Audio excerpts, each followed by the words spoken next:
como está escrita, dice: ¿qué hay pues? La multitud se reunirá de cierto, porque oirán que has venido. Haz pues esto que te decimos. Hay entre nosotros 4 hombres que tienen obligación de cumplir voto. Tómalos contigo, purifícate con ellos y paga sus gastos para que se rasuren la cabeza, y todos comprenderán que no hay nada de lo que se les informó acerca de ti, sino que tú también andas ordenadamente guardando la ley. Pero en cuanto a los gentiles que han creído, nosotros les hemos escrito determinando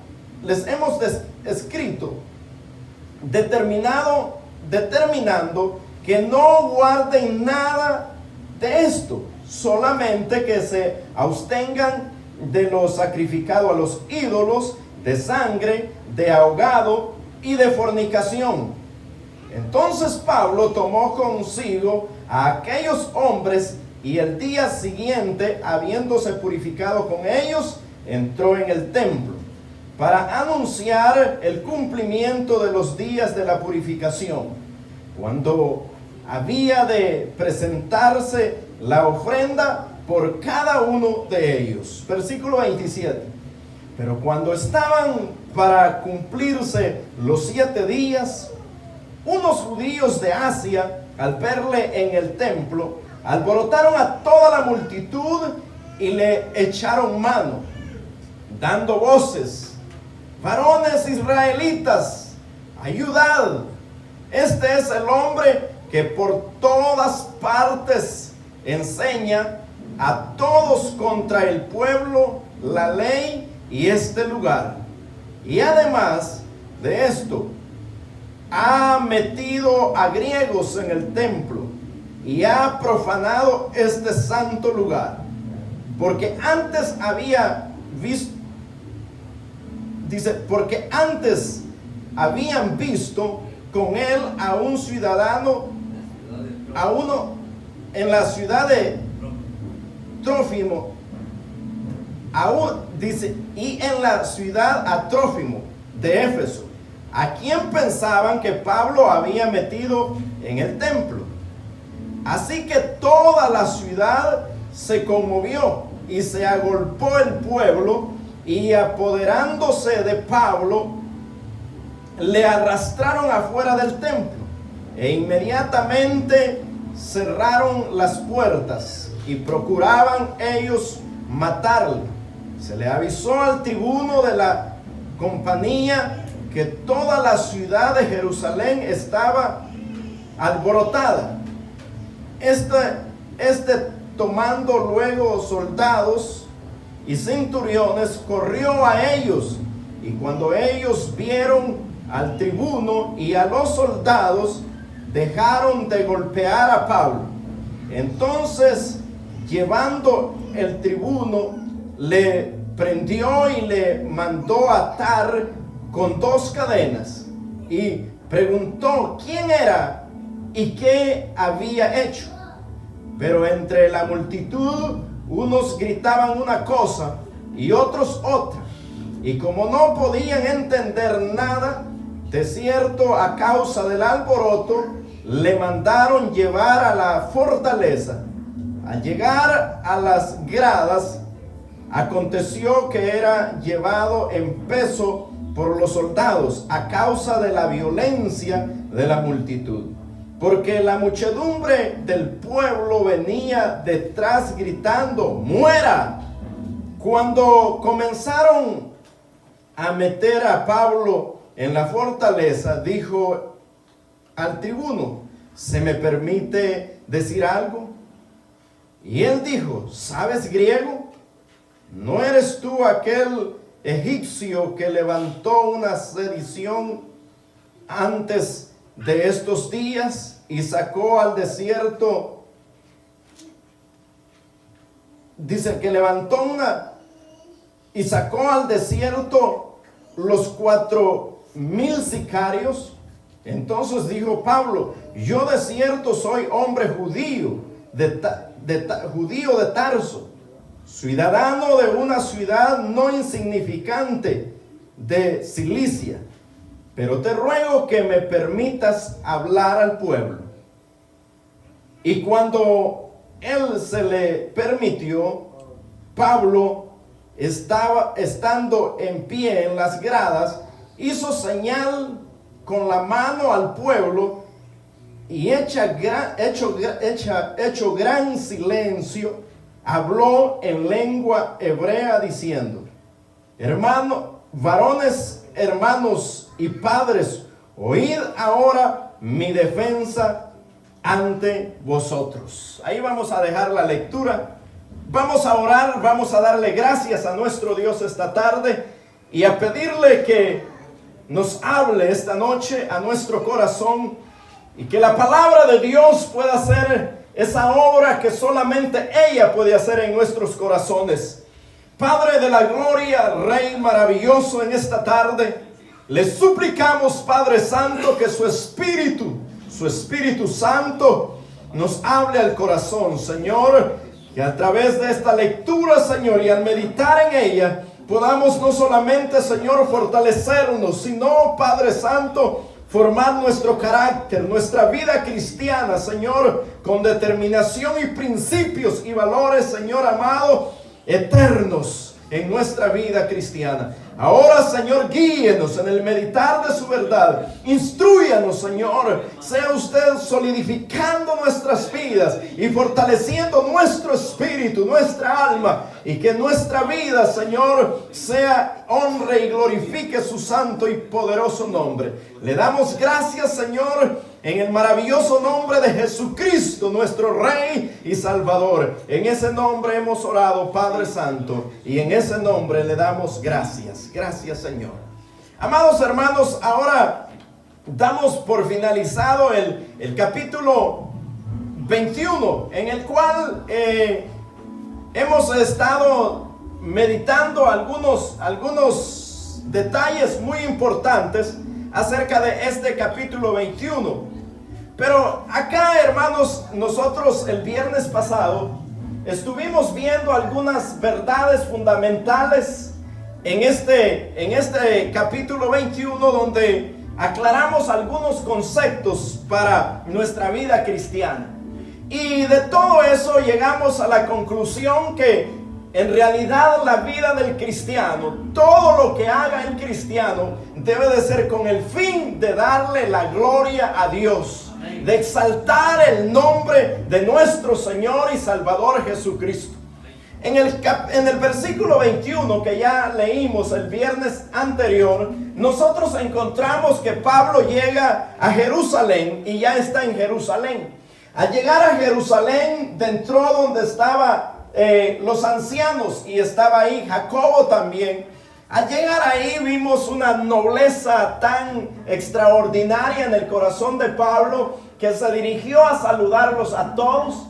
Y después que los saludó a todos, dice que él les informó, les reportó o les contó, como precisamente dice en nuestra Biblia, Reina Valera, les contó todas las cosas que Dios había hecho entre los gentiles por medio de su ministerio. Y dice que al escuchar ellos todo aquello que Pablo había hecho, o que más bien Dios había hecho por medio del ministerio que le había dado a Pablo, entonces dice que ellos glorificaron a Dios, dieron gloria a Dios. Es decir, que el propósito se había cumplido en la vida y en el ministerio de Pablo, porque todos nosotros debemos perseguir ese objetivo, que Dios sea engrandecido, que el nombre de Dios sea exaltado, no solamente con lo que hacemos, sino con aquellas cosas que nosotros dejamos de hacer,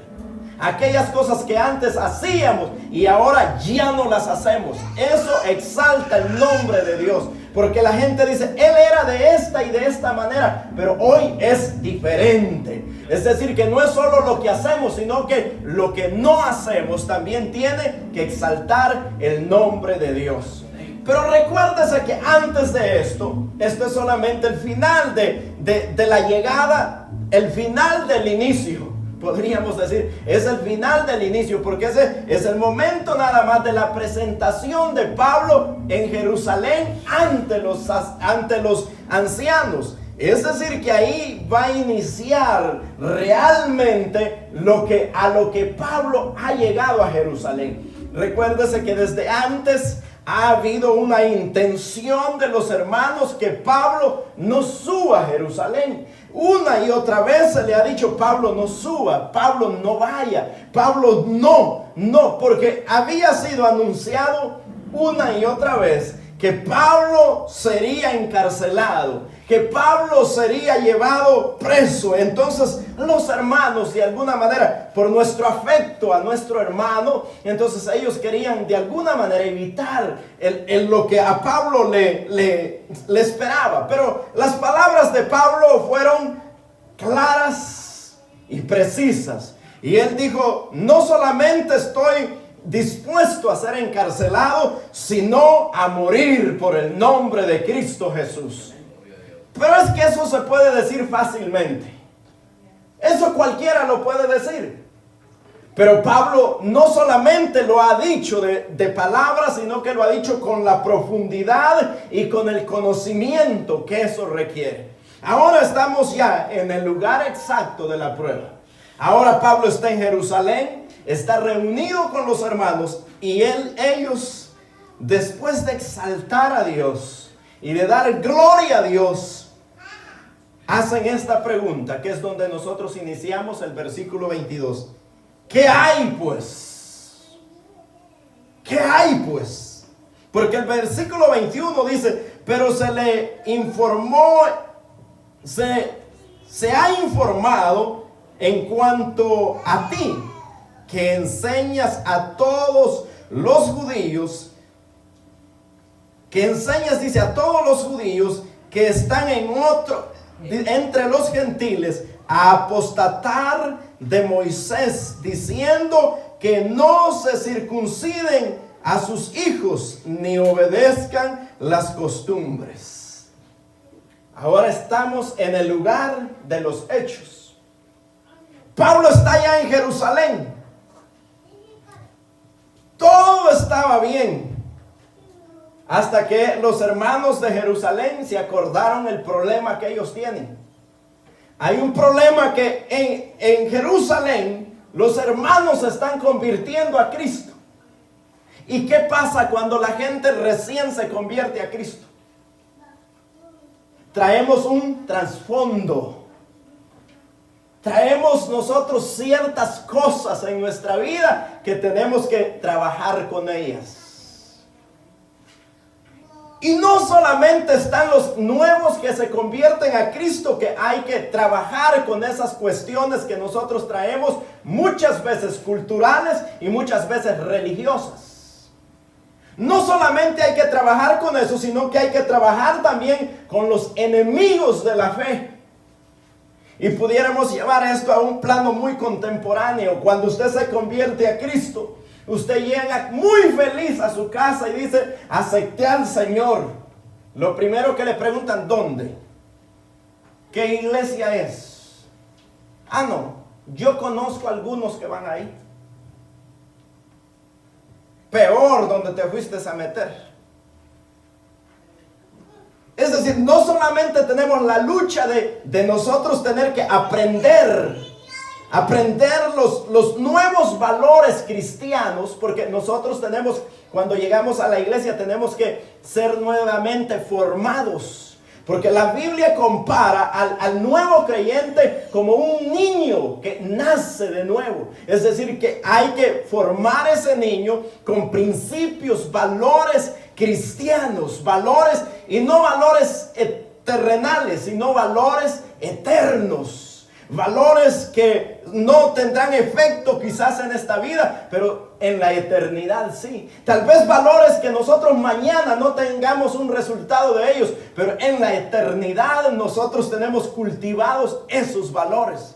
ahora en Jerusalén, que la iglesia está creciendo, y dice, mira, Pablo, es verdad, los gentiles están creyendo, gloria a Dios, porque muchos gentiles están creyendo, pero también Pablo, acá en Jerusalén, los judíos están creyendo en Jesús también. Pero tenemos un serio problema, Pablo. Es que se nos ha informado, ha llegado la noticia acá, que tú no solamente predicas a los gentiles, sino que mandas a los que son judíos que no guarden la ley de Moisés. Y no usaron la palabra no guardar, sino que apostatar de la ley de Moisés.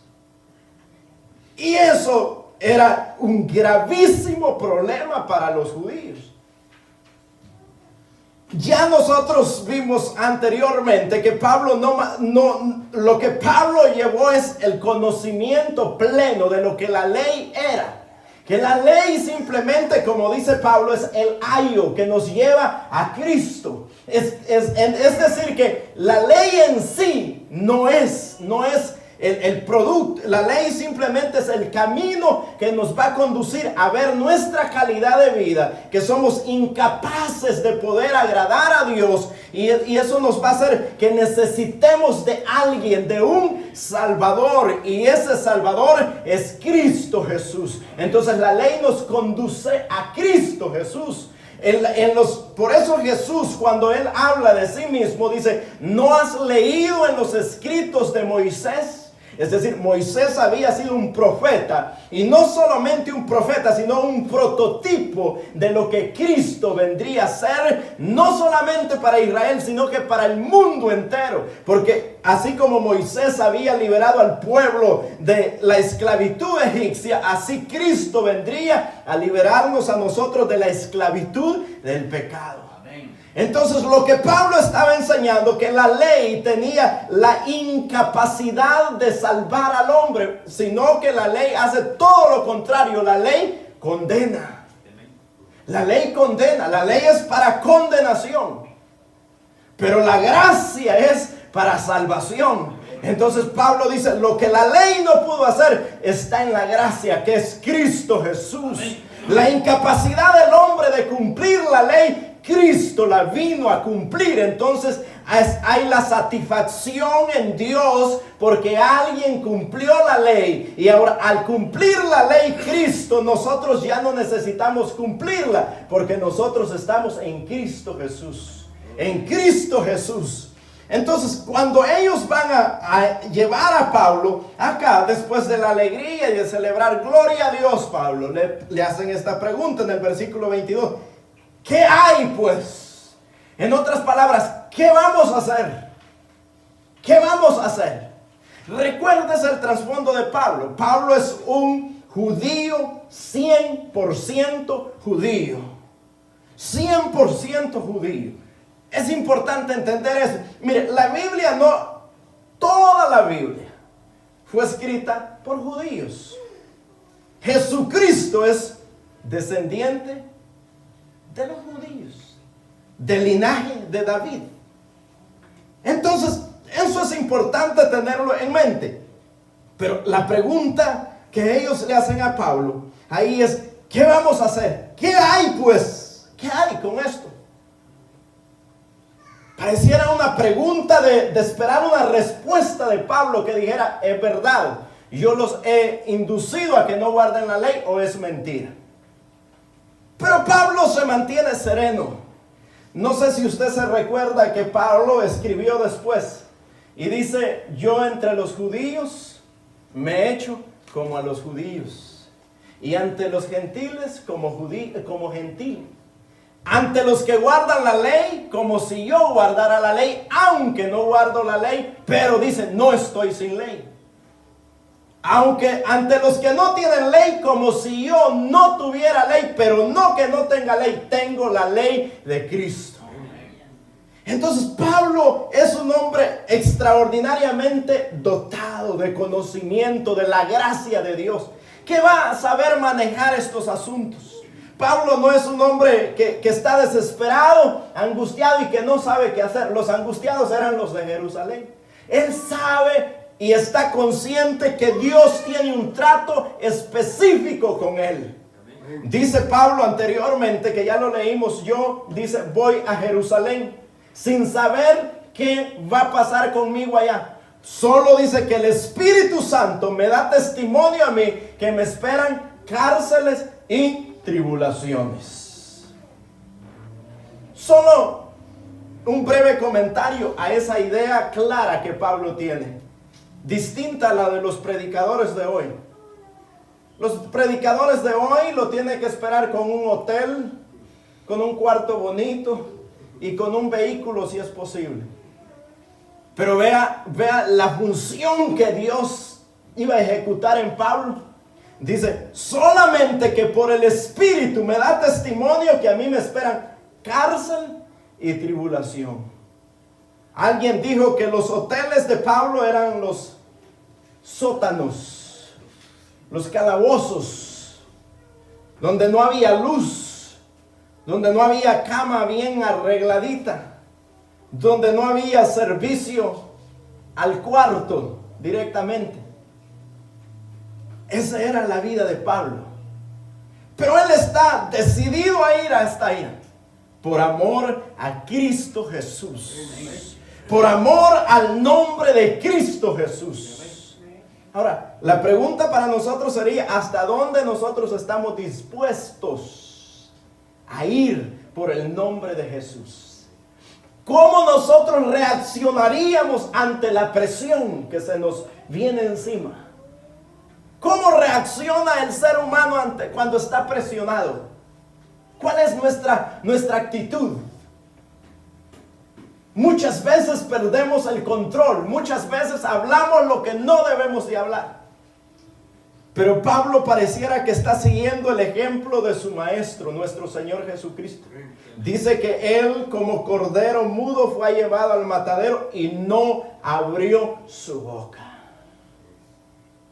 Ahora Pablo, ante esta pregunta que ellos le hacen, ¿qué hay? ¿Qué hay? Pues, y le dicen, la multitud se reunirá de cierto porque oirán que has venido. Ellos están preocupados porque va a haber una gran confusión en medio del pueblo. Nosotros, hermanos, deberíamos de depender más de Dios y preocuparnos menos. Quizás estos ancianos de Jerusalén se reflejen, o nosotros nos reflejemos en ellos, o ellos en nosotros, como sea. Pero la manera es que nosotros siempre estamos preocupados por lo que va a decir la gente, por lo que va a hacer la gente, por la acción que la gente va a tomar, y no nos preocupamos por qué es lo que Dios quiere hacer en nuestra vida. ¿Cuál es lo que Dios ya ha designado a hacer? Dios no está ensayando a hacer cosas. Dios tiene un plan perfectamente definido para la vida y el ministerio de cada uno de nosotros. Dios no está ensayando a ver si me funciona o si no funciona. Dios tiene un propósito eterno para cada vida y para cada ministerio. Entonces, pero ellos están angustiados por la gente, porque los hermanos que están ahí son medios cristianos y medios judíos. Entonces ellos dicen, bueno, ¿qué vamos a hacer? ¿Qué vamos a hacer? ¿Qué vamos a hacer con ellos?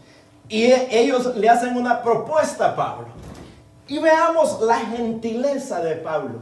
Pablo tiene una gentileza extraordinaria.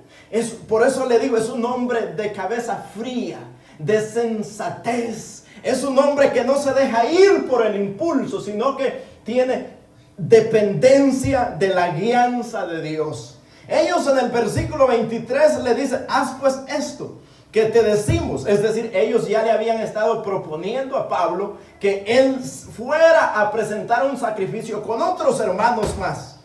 Y entonces Pablo, con mucha nobleza, dice, hay entre nosotros 4 hombres que tienen obligación de cumplir voto. Tómalos contigo, purifícate con ellos y paga sus gastos para que se resuren la cabeza y todos comprenderán que no hay nada de lo que se les informó acerca de ti, sino que también andas ordenadamente guardando la ley. Ellos, los ancianos de Jerusalén, tienen un plan. Ellos quieren evitar la confusión, el alboroto y el hablar de las personas. Entonces le dicen a Pablo, mira Pablo, hay 4 hermanos que han hecho un compromiso, un voto. Y ellos van a ir a presentar su voto. ¿Por qué no hacemos una cosa, Pablo? ¿Por qué no tú te haces como que si todo está bien, como que si no pasa nada y como que si tú estás de acuerdo con todo y vas y pagas por los votos de ellos, Pablo? Es decir, como siempre el hombre quiere ayudarle a Dios. Siempre el impulso del ser humano es querer ayudarle a Dios. De alguna manera, querer evadir lo que no podemos evadir. Y ellos le dicen, mira, vaya con ellos.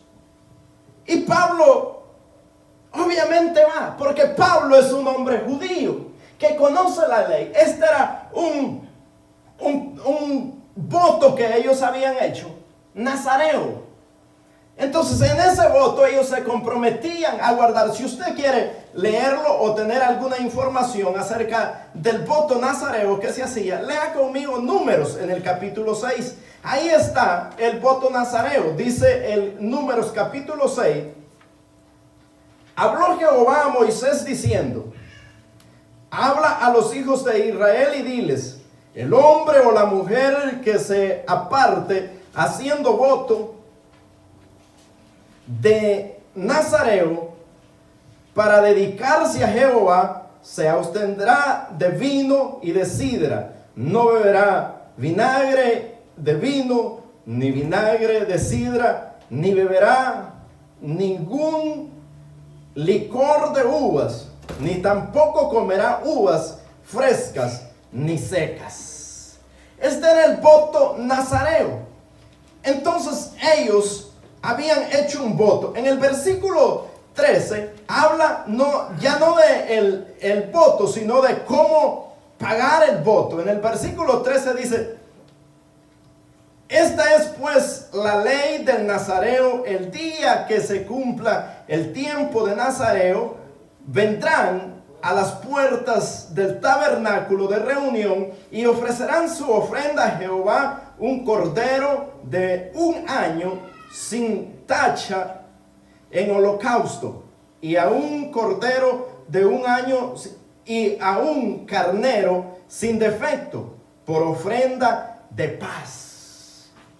En el versículo 1 del capítulo 6 habla de los requisitos que ellos tienen que cumplir. Y en el versículo 13 habla de cómo será el cumplimiento de ese voto nazareo que ellos hacían. Era una dedicación que ellos tenían para un cierto tiempo, para ellos consagrarse a Dios. Es como que si usted tuviera un retiro, que se fuera a un lugar aparte donde nadie lo moleste, donde apague el teléfono, donde nadie le llame y usted esté aparte, solo, estudiando la Biblia y hablando con Dios. Eso era lo que ellos hacían. Un voto nazareo era un tiempo de consagración a Dios. Entonces estos 4 hermanos habían hecho un voto. Y ahora que es el tiempo de la Pascua, cuando Pablo ha subido a Jerusalén, entonces le dice, únase a esos hermanos y va a ver que ellos van a estar satisfechos. Van a estar satisfechos y van a pensar que usted cree lo mismo que ellos. Pero el problema es que a la gente nunca se puede tener contento a todo mundo. Nunca. Nunca puede usted tener contentos a todos. Unos se ponen contentos y se enojan los otros.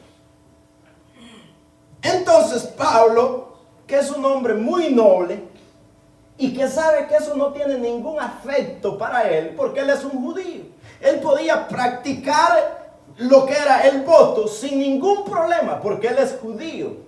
Él podía entrar al templo y realizar el sacrificio, llevarlo ahí sin ningún problema. Él es judío, de la tribu de Judá. Es decir que él es un hombre totalmente capacitado